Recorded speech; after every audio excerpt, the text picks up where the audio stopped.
Snyder's Return is a tabletop role-playing podcast featuring interviews and a D&D 5e actual play adventure, so you can learn about different game systems and content creation, while also listening to us disrupt everyday life on the Sword Coast. We release episodes every Tuesday and Thursday on your podcasting platform, so come join us as we improvise, adapt, and overcome.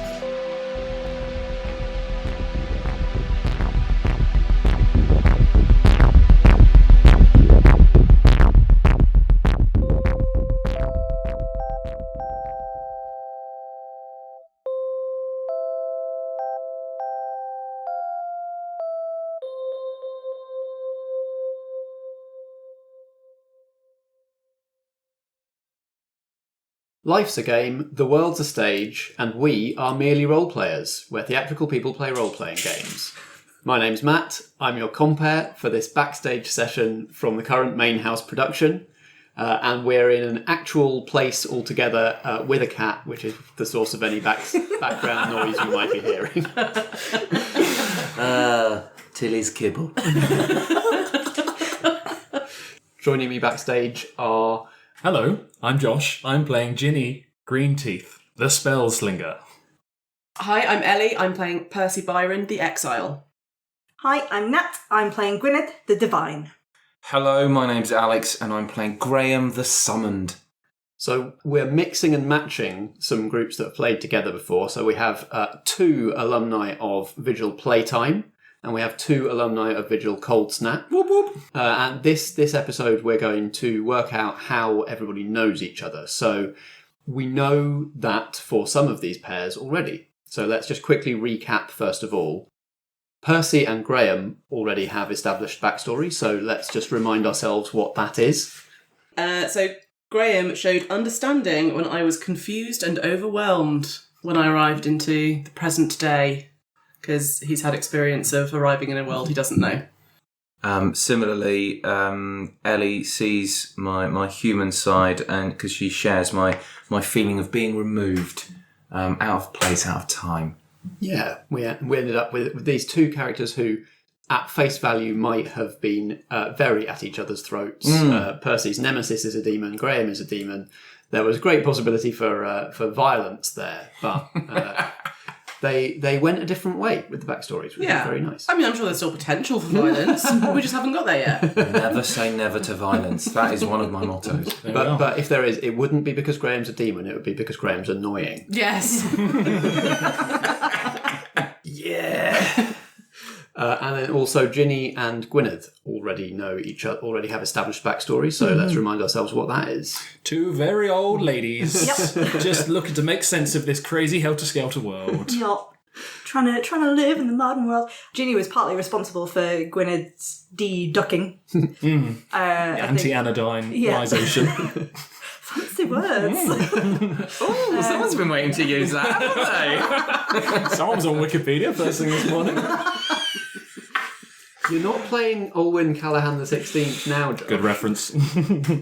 Yeah, so this wasn't originally written down on the sheet, obviously, but we decided that some spark of magical arcaneness brought Gwynny, not Ginny, I'm Ginny, brought Gwynny out of her form. Yeah. Ginny and Gwynny, good. Well, we think that, I have not discussed this with Vicky and Dave, but it was assumed that, like, some of the more mundane characters had noticed, like, there's something weird about this duck, and that was enough to kind of break part of the spell, enough for Ginny to be like, I can do something about that, and did.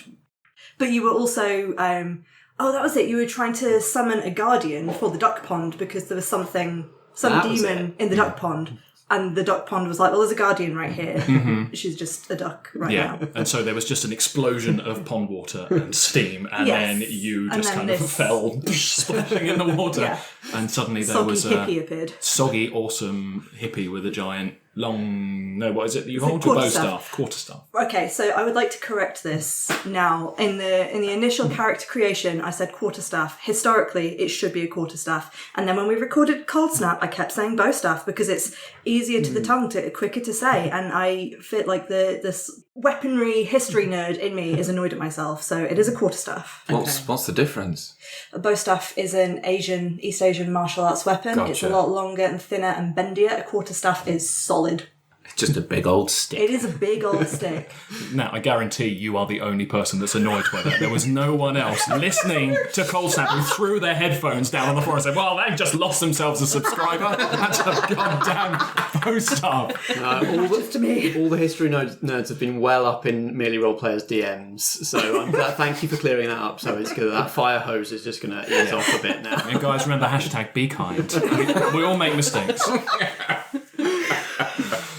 So, those are the relationships we already have established. Let's work out some backstory between the characters who have not appeared together before. So we have a few, not as many relationships to create as we have in previous Connections episodes. But, for instance, Ginny needs a relationship with Graham and a relationship with Percy. Percy needs a relationship with the two Cold Snap people, etc., etc. Does anybody want to volunteer to go first?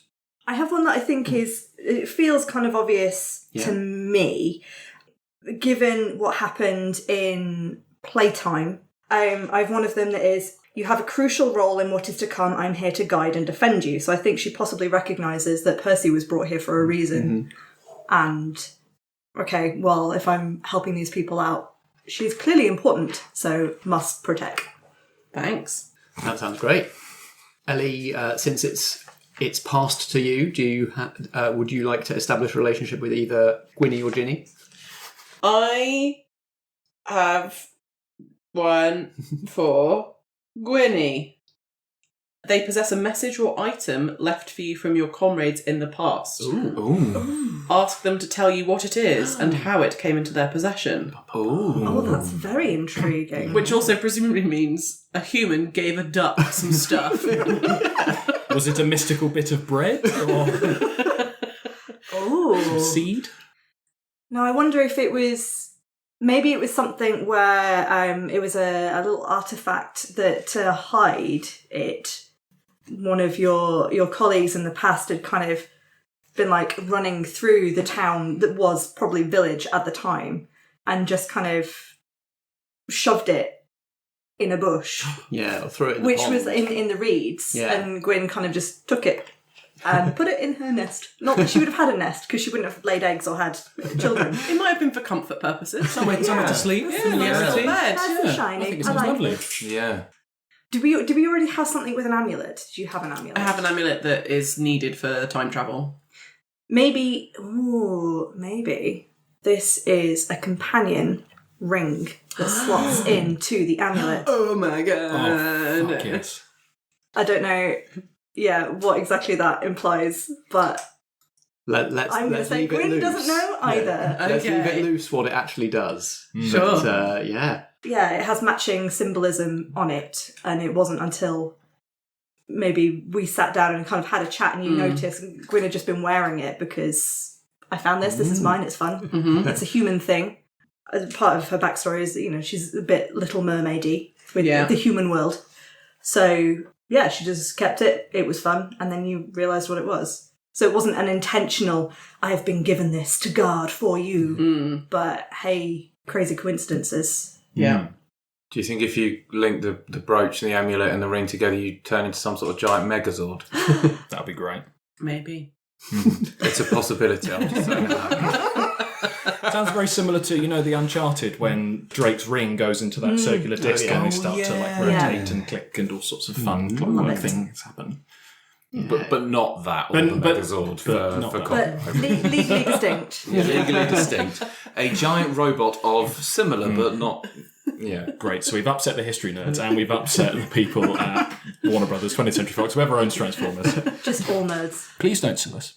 Hashtag be kind. It'll be interesting to find out whether this is something that was part of the time machine design that Percy was aware of, or whether it's like a development of the design that happened after she came to the future. So in the future of the time machine, but still the past of the world. Yes. Time travel. Time. Maybe it was Ada's. Maybe. But she died like 2 days after I came to the present. I'm so sorry. Thank you. Josh, Hello. would you like to form some sort of backstory relationship with either Graham or Percy? I don't want to do Graham yet because I've had a slightly mischievous thought, and maybe I should think on it a little longer. And I should say again that obviously, if none of the suggested ones on the sheet make sense, or if you want to go off piste and invent new ones, then feel very free to do that. Oh, good. Because obviously, we this is the stuff that you would normally be doing at the very beginning of the game before anybody had done any playing and anything. So, if there's stuff that's come up in seasons already that gives you an idea, go for it. Okay, so I've got mine for Percy. You thought they were dead, and now they're back.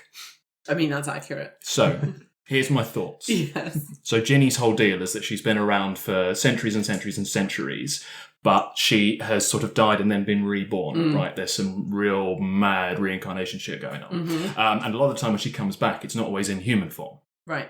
She's come back as animals, plants, minerals, a waft of wind, Sure. a beautiful babbling brook. Yes. So I'm thinking that we knew each other, that Yeah. Ginny and Percy knew each other Yeah. back in Victorian times. When you were a body of water. How do we feel about this? I was the River Thames.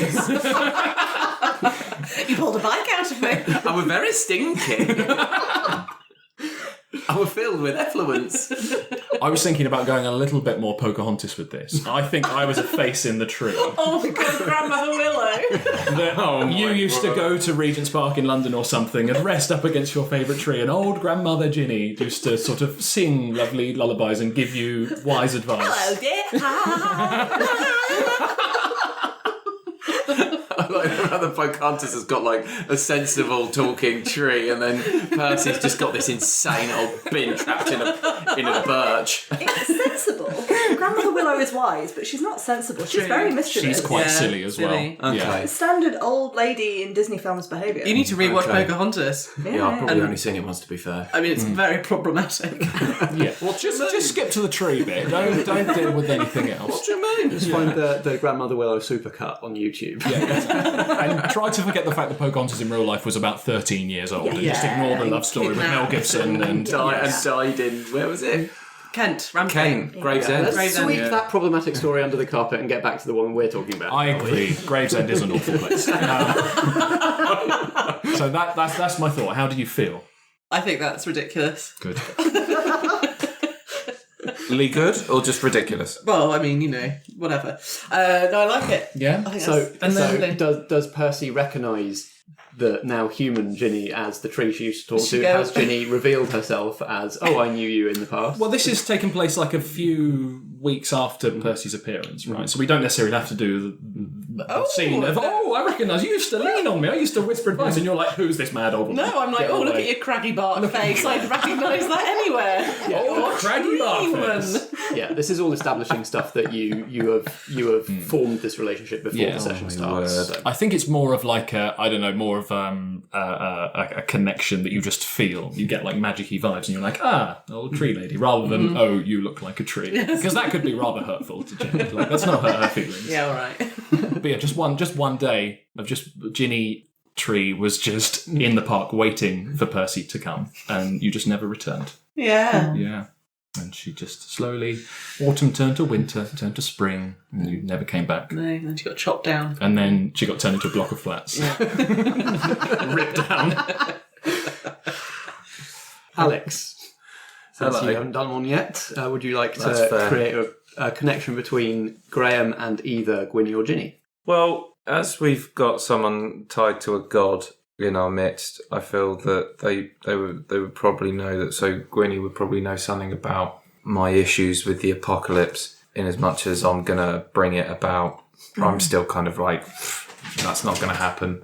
So yeah, I think that would be quite nice if Gwynny has a sense of, I'm going to do something awful. But you just don't know what. So that really goes with the one that I was thinking for you. Amazing. Which is, out of all of the list in this history here, I don't think there's anyone else in the Vigil group that this would apply to because it's just so extreme. They are an abomination and should be destroyed, except you can't. Work out with them why not.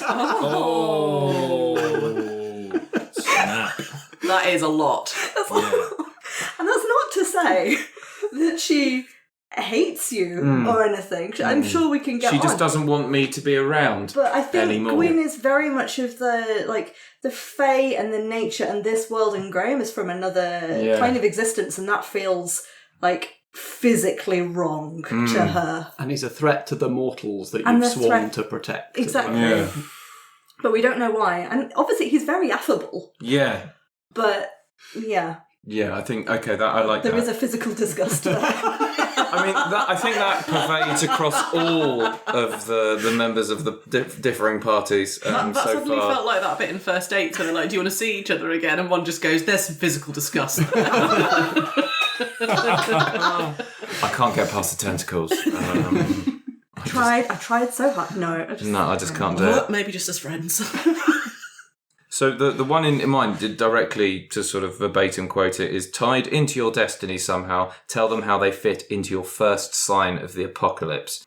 So your first sign of the apocalypse was take the throne, Take which the we decided throne. was your fancy office chair. Yeah. The first sign Yeah. of the apocalypse was when Graham took his seat in the accountant's office. Yeah, the thing is, I'd also read in the instructions, the rules, that when I use my luck, there is a different sign of the apocalypse every time. I haven't used any luck yet, so I haven't taken my throne yet. But when I use you luck, have. I have. Yeah, you start with one sign of the apocalypse already having happened. Oh, right, okay, thank you So for that one's reminding me. happened. That one's happened. But there's others that may How many happen. official steps are there? Just Well, there's a lot of prompts, but you only have 7 luck. So Okay. after he spent 7 luck, the apocalypse so there's at least 7 steps. happens. Yeah, sure. So we might have to help Gwynny in taking down Graham just for the sake of this session. So you don't bring about the apocalypse by the end. Yeah, I mean, there's so much stuff going on there. So yeah, I don't know if you had any ideas about what you know about. Yeah, I'm not sure if you're tied into my destiny, but you know that I'm going to do something weird Yeah. and awful. Okay. Interesting. So Nat, I think that means you've got all of I've your got all connections of mine, now. yeah. Cool. Ellie, what's Yes. your last one? So, my connection with Ginny. I think this will work. They had a vision, premonition, or prophecy that mentioned your exile. Tell them what the vision showed them about you. Ooh. Is that a thing that Ginny can have? Yeah, I mean, she's all about visions and divination Oh, and stuff good. like that. But what did the vision show Ginny about Percy? So what were the last moments leading up to the time travel incident? Needed to go and fight a big demon. Mm-hmm. All our colleagues have gone off to do it and not come back. Mm-hmm. So the plan was for me to get in a not quite ready to use yet time machine and go back to the 1600s to fight the demon when it came to Earth, which was during the Great Fire of London. Interesting. And I missed. Yeah. And ended up in the present day. Yeah, Yeah. sure. And so it was this demon of fire was burning its way through the Rosebriar Forest towards what is now Sheridan Library, what used to be the Order's Sheridan HQ, Right. which is where the time machine was set up. cool. Perhaps there was a vision of what would have happened had you gone back to 1666. Ooh. The outcome of the fight, of the confrontation between yourself and the fire demon. Yeah. And perhaps it wasn't great for you. Oh. So it's just as well that I ended up where I did, because otherwise I'd be dead. Potential. Yeah. Interesting. Maybe it was like a sliding doors style situation where one Percy goes back to 1666 and one goes forward to Yeah. the present day, Yeah. and one outcome was much more favourable Yeah. than the other.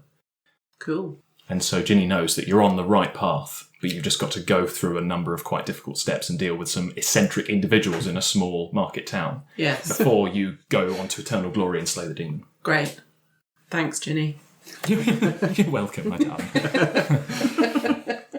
Josh, what would you like Ginny's final one to be? So I think this works nicely. I've been thinking about this for a little while. Okay. Please tell me how you feel about it. Thanks. I'm Well- now deeply worried, but carry on. I think it works nicely considering what Nat's relationship with you was. So, they're an on-again, off-again love interest. Ask them what keeps you apart. Tell them what keeps you together. Can tentacles be both? They push and they pull. I give with one tentacle and I take away with the other. Wow. But That's you've got like a humanoid form, right? yeah, like a look, Yeah, sort of super like sexy a accountant. glamour, Yeah. sort of. But you've been Very around distinguished. Yeah. Yeah, the outfit, that design you've done on Hero Forge, you're very, very good looking gentleman. Yeah. But the thing is, you've been around for a long time, right? Yeah. You're super, super old as well. Yeah. So I haven't been on Earth for a super long time, but I've been around. Yeah, I feel like the age difference is not what's shocking us.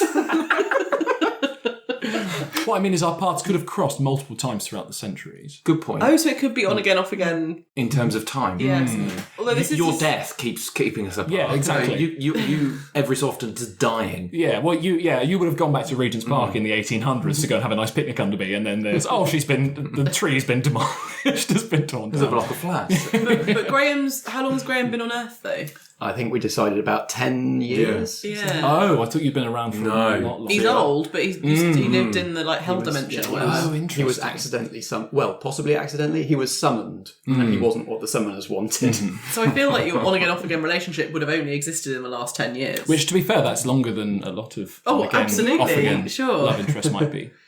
Okay, so And I think since I've maybe I wandered into your shop, and Your gift shop, if you know what I mean. But Ding also, it would be very in character for a witch to do sort of, cast the bones and speak to a demon throughout the maybe. Oh, maybe you had a long distance relationship. Oh, we were pen pals up until that point. So speaking through the flame. Yeah. Because you worked as a demon, you had just like an office job, didn't you? Maybe your office was in a company that was in charge of receiving calls from other realms where they were doing summoning things to find out little bits of information or whatever. From the Feywild. And so you were like, hello, demons are us. And Ginny's there oh, I wish to know what time the bus will arrive. And you're going, it's going to be the 12:43 to Luton, all right? Love it. Yeah, that's cool. That sounds fun. I think it's like a meeting of a romantic relationship in the meeting of minds. Does this mean Ginny has sort of inadvertently summoned both a demon and a celestial? Oh, God damn it, potentially. Well, she is a meddlesome old ratbag, so it makes sense that she's had a hand in everything. Meddlesome old That's on the Tinder profile. Yeah.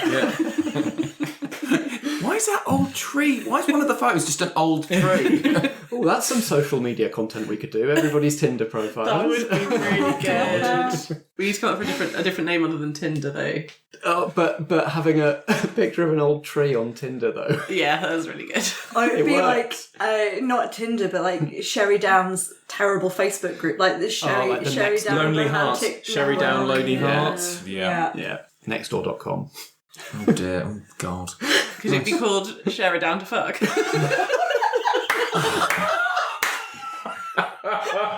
I mean, no, but at the same time, yes. That's canon. Matt, write that down. Write that down. As of this moment, we are in the market for a coding partner. Alex, I think this is the last connection we need to form. What would you like your last one to be, given everything that's gone before?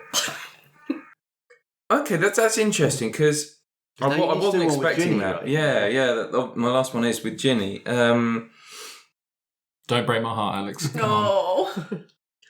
So my romantic one has already been taken by Mick, and it's not a romantic obsession; it's just an obsession, just a nice, normal, common garden Yeah. obsession. But I've got you're a good friend. No, that doesn't seem accurate. You're telling me we're just friends. Yeah, exactly. I don't want to breaking up friend with zone you immediately. That would be cruel. So quickly. so immediately. Okay, there's one which was there when you were summoned. Ask them who the summoners were, because I don't know. So you were there. I was excited to meet you at last in person after our long distance conversations. Because presumably you were summoned by someone who actually wanted to bring about the apocalypse. Yes. I get the impression that they wanted to bring about the apocalypse, but I think maybe you intervened and that's the reason why I turned up. Rather than a big scary nasty demon. Rather than a big scary nasty demon, you just maybe changed a glyph and were like, that's going to be Graham. It could have been like an undercover operation. Yeah, Ginny infiltrated the cultists. I mean, meddlesome rat bag. Yeah, there we are. Just like mix up a few things. Yeah, because if you were like, oh, well, I can't stop this from happening, but what I can do is ensure that the demon that's summoned is A, useless, and B, my love interest. Get him closer. Get him freaky deaky. Nice. I like that a lot. Yeah. Cool. Maybe Marvellous. when it comes to who were the summoners, we could maybe put that one off because we're going to have a chat in another Backstage episode about the magical community of England and the various different groups that might be involved. So we could maybe flesh some of those out and see if maybe one of those groups is the summoners. That would be amazing. Cool. So I summon both of you guys, essentially. Yeah. Both Gwynny and Graham. Yeah, and you sort of had an inkling that Percy was going to show up as well. She just knows everything. Yeah. She's very meddling, but she knows a lot of things. That's her thing. It's hard to tell at this point whether this is a good thing and Ginny should be protected, or whether it's all her fault and we should just stop her. Listen, you've got enough when you play dealing with Graham in this one. Don't try and take both of us out. And protecting Percy. Yeah. I'm lovely. I know you are, darling. I'm absolutely, in love with you. So, Enamoured. Yes. Very good. Some unexpected and exciting choices. I love all of this. And I think that means that we are ready to move on.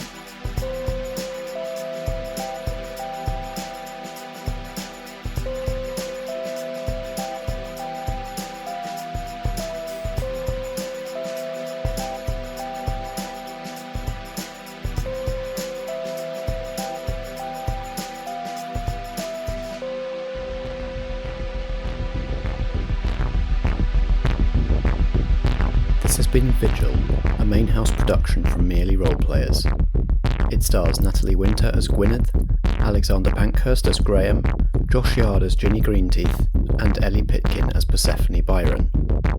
Sound design for this production is by Natalie Winter, and the theme music is by Alexander Pankhurst. I'm Matt Boothman, and I play the supporting cast, as well as editing and producing the episode. We were playing Monster of the Week, a role-playing game by Michael Sands, published by Evil Hat Productions. You can find Monster of the Week at genericgames.co.nz. Merely Roleplayers is a Foggy Outline production in association with Blackshaw Theatre Company. Until next time, if drama be the food of life, play on.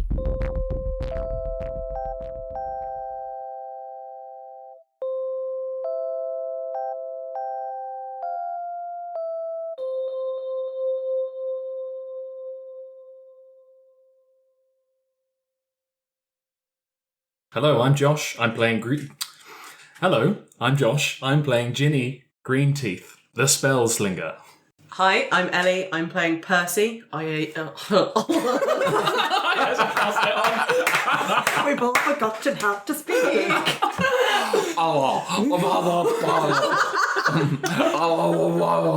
Jesus Christ. Okay.